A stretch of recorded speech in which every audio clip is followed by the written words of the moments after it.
brincadeiras, né?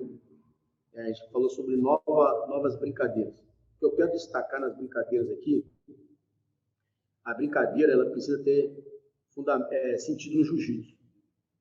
E você precisa, como professor, preparar a criança como um todo. Você precisa conhecer a criança, saber em que estágio ela está, porque a brincadeira ela precisa ser de acordo com o cognitivo de cada criança, o desenvolvimento cognitivo de cada criança. Uma criança do Baby Kids, ela não faz a mesma brincadeira da criança das classes acima.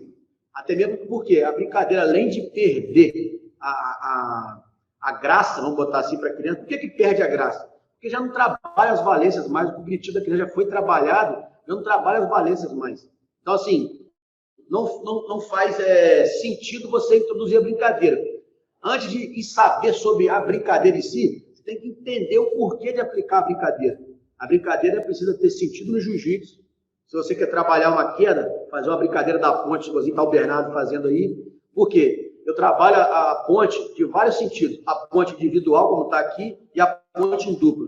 Por que a ponte individual? É o momento ali que a criança vai trabalhar literalmente a sua base, vai fazer um trabalho de queda, para a criança aprender a ter a base.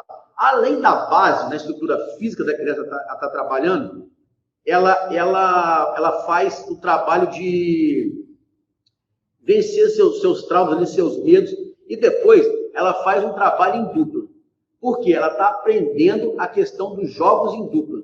Então, quando a criança começa a fazer a ponte, dentro de uma brincadeira, a gente consegue trabalhar várias fases cognitivas da criança. Então, isso é muito importante. Não adianta você colocar em dupla o porquê de colocar em dupla, o porquê de não colocar em dupla. Então, assim, nessa questão da ponte, é interessante trabalhar um pouquinho. O motor principal da ponte é a base. É a base para o jiu-jitsu. Então, você vai posicionar o seu aluno ali em base e os instrutores estão ali ajudando. Você vai saber como vai mexer a placa ali para a criança, você também não mexer muito rápido, a criança não se machucar. Enfim, tem que ter todo um conceito por trás da brincadeira. A aplicabilidade da brincadeira é de suma importância, não é só fazer a brincadeira. E a brincadeira em dupla, como você está vendo aqui, são duas crianças na foto abaixo, eles estão de mão dada. Essa é a primeira fase de dupla. Eles ganham a confiança um no outro, tá? Não é a confiança de fazer, eles já fizeram sozinhos, eles vão ganhar confiança um no outro. Depois, eles vão fazer a pegada no kimono de frente um para o outro, o instrutor vai ficar ali com a mão na cabeça, protegendo, eles vão trabalhar ali como se estivesse simulando uma luta, só que num ambiente que vai ficar trazendo desequilíbrio para eles, eles vão se manter ali. A gente determina tempo e começa ali você a fazer uma brincadeira que tem sentido cognitivo técnico, vamos usar esse termo assim, tem um sentido cognitivo e técnico para o jiu-jitsu. Não adianta eu fazer uma brincadeira, botar dois golzinhos numa ponta, jogar futebol na jiu-jitsu. Aí tem que fazer uma brincadeira específica. Outra brincadeira que a gente faz, assim, eu botei uma brincadeira para criança, uma brincadeira para as idades acima de 7 anos, por quê? Já estão em outra fase cognitiva, é o jogo da velha. Eu trabalho raciocínio, rápido, lógico, né? Fazendo o jogo da velha, eu uso as faixas lá numa ponta de uma sala, eu faço o jogo da velha com a faixa e boto as crianças com os conezinhos na mão aqui, as crianças que são maiores, aí eles fazem fundamento, eu dou a ordem, combate, aí eles fazem, ou vão de rolamento para frente, saída de quadril, de ukemi com levantada técnica, eles vão fazendo algum fundamento do jiu-jitsu até colocar lá o cone para formar o jogo da velha. Eles vão e voltam. Então, eu trabalho isso em fase de aquecimento ou não. E quando eu faço só de raciocínio lógico, eu pego e cito mais ou menos, vou dar um exemplo para vocês. Ó, começou uma luta, o atleta de kimono branco quedou o de kimono azul e estabilizou por 4 segundos. Eu sempre vou fazendo a confusão. Quantos pontos o atleta de kimono azul tem? Aí quem falar certa, 2 pontos. Aí ele já sai correndo e bota lá e volta. Entendeu? Então, assim, já vai sair na frente, vai fazendo um trabalho de raciocínio lógico. Só que, quando você vai fazer esse raciocínio lógico, você tem que ter as perguntas ali separadas, por quê? Geralmente eu faço ele em equipe. Você tem que fazer uma pergunta atrás da outra, para ver qual equipe vai fazer a velha primeiro, o joguinho da velha. Então, o joguinho da velha já não vai funcionar com as crianças menores.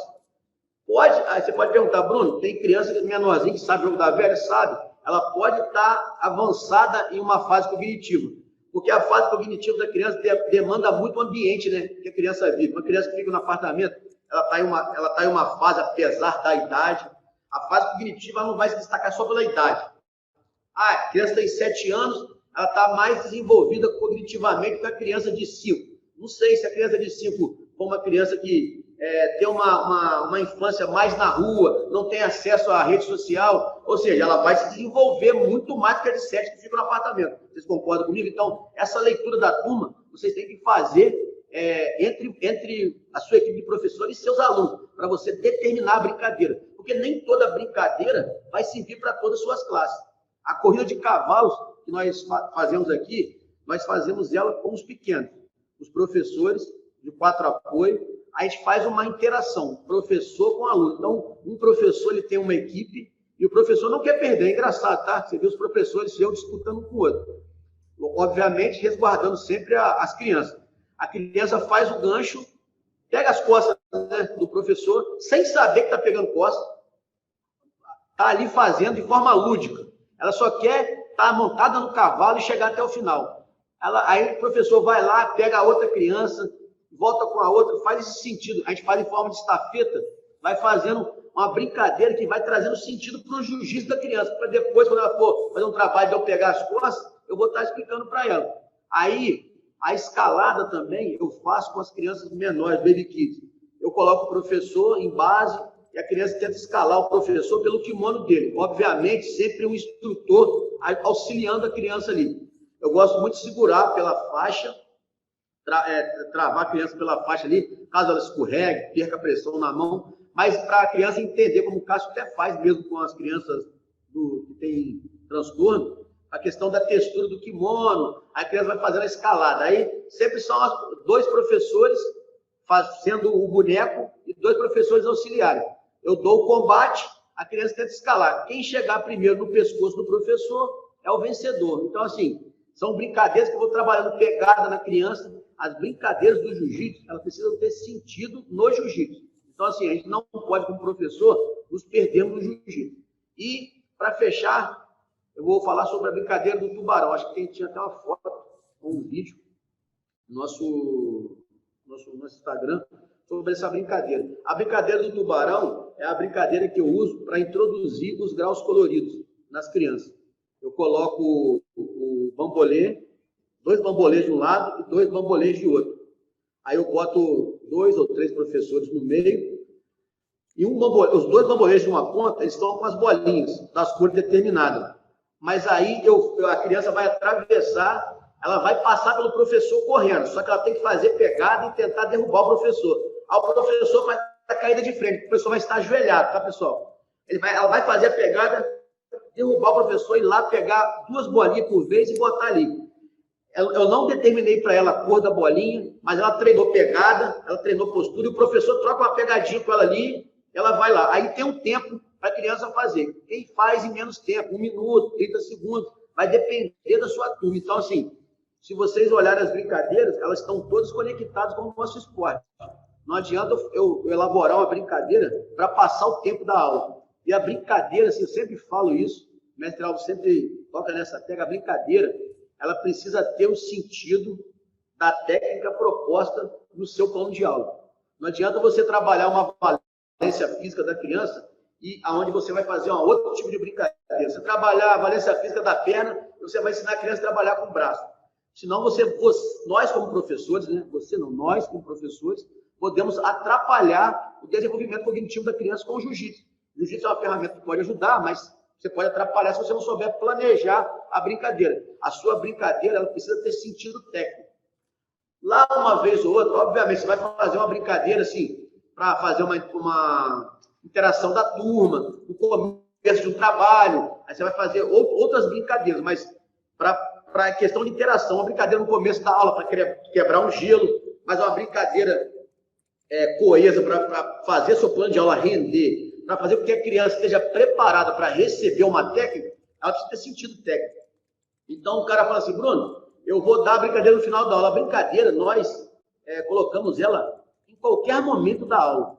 Mas quando é uma brincadeira que ela tem técnica envolvida, ela tem fundamento de juízo envolvido, ela precisa ser antes da técnica. Para quê? Quando você for fazer a execução de uma técnica, a criança vai conseguir fazer a conexão com a brincadeira que ela fez. Você já estimulou ela lá. E sempre as nossas brincadeiras, elas são feitas através de estímulo versus técnica. Então, nessa foto aí, o estímulo literalmente é a placa que nós temos aqui de queda. Ah, Bruno, eu não tenho a placa de queda. O mestre Alvo falou, acho que em cursos anteriores, sobre a questão do professor aprender a se reinventar. Planejar a aula em cima da hora é um tiro no pé.